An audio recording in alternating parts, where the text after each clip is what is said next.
this little magpie that you've got should be kept in a mosquito-proof enclosure, because it's certainly contagious by mosquitoes at the moment.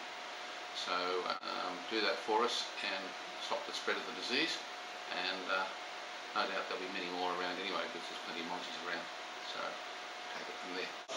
I put a smear of the poop under the microscope, and I didn't find any worm eggs in that little smear or any coccidia, but I still think it'd be a very good idea to worm this magpie, because anything we can do to take any stress off it would be useful, and if it has got any parasites, I'd like to get rid of them.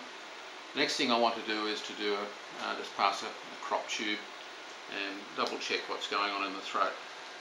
And Ross, why are you checking that?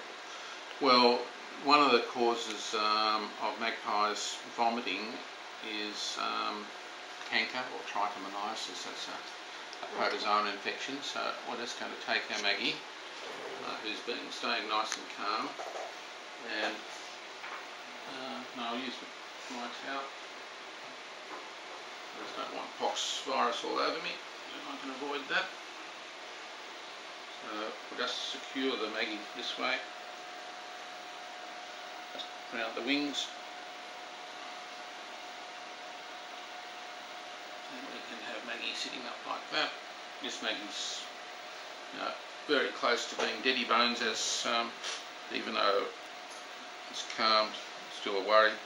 But anyway, this is the way I secure a magpie, and so I'm using my elbow to hold the towel in position. I'm opening the mouth wide with finger and thumb like that. So this is for, and we're going to pass a crop needle, and I've got about 3 mils of water in here, because there's a fair bit of water in the actual needle. It's a large needle, so I'm passing the needle down from the bird's left side of the mouth across to the right side of the throat, and then down the side of the neck to the crop. I'm checking here that I can feel both the windpipe and the metal crop tube, which I can.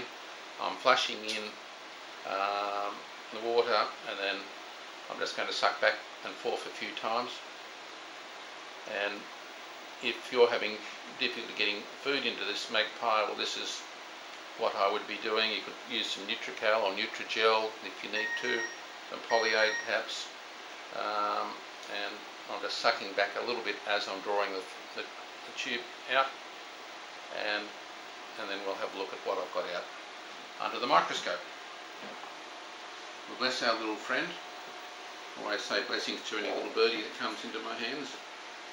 Present and calm, and we'll say, there you are. There you are. Calm. You just stay there. Maggie. Just calm. Calm. Thank you. Okay. Alright, we'll have a look at this under the microscope. When I'm doing this, I'm obviously having a look at what I sucked into the tube. I'm also having a look at what might be on the outside of the tube from the throat. And I examine this as a wet smear while it's still warm, to see if I can see any motile protozoa swimming around. But there are reports in amongst the lay people, and that Valtrex, a seventh of a 500 milligram tablet daily for a week, may alter the course of the disease. What happens with pox is that at some stage the immune system kicks in, if we can keep the birdies alive long enough for that to happen, and then you get a self-cure, and that's the normal pattern of pox. And we have to be very careful in claiming a drug or any other treatment works until we've done quite a few tests or trials, because if you happen to start your trial just before the immune system is about to kick in anyway, it looks like the drug is doing the job. Yep. And I'm very cautious about saying anything works against pox at the present stage for that reason. What we are trying to do is do what we can to help this little birdie. So giving it a highly nutritious diet, probably tube feeding it a couple of times a day, and getting about 10 mils of pre-digested food in, polyade or something like that, would be very useful. Yep. Alrighty? Yep. Okay.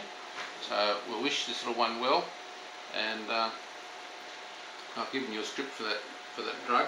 Yep. And you have the other preparations that I mentioned, the health and wellbeing products you've already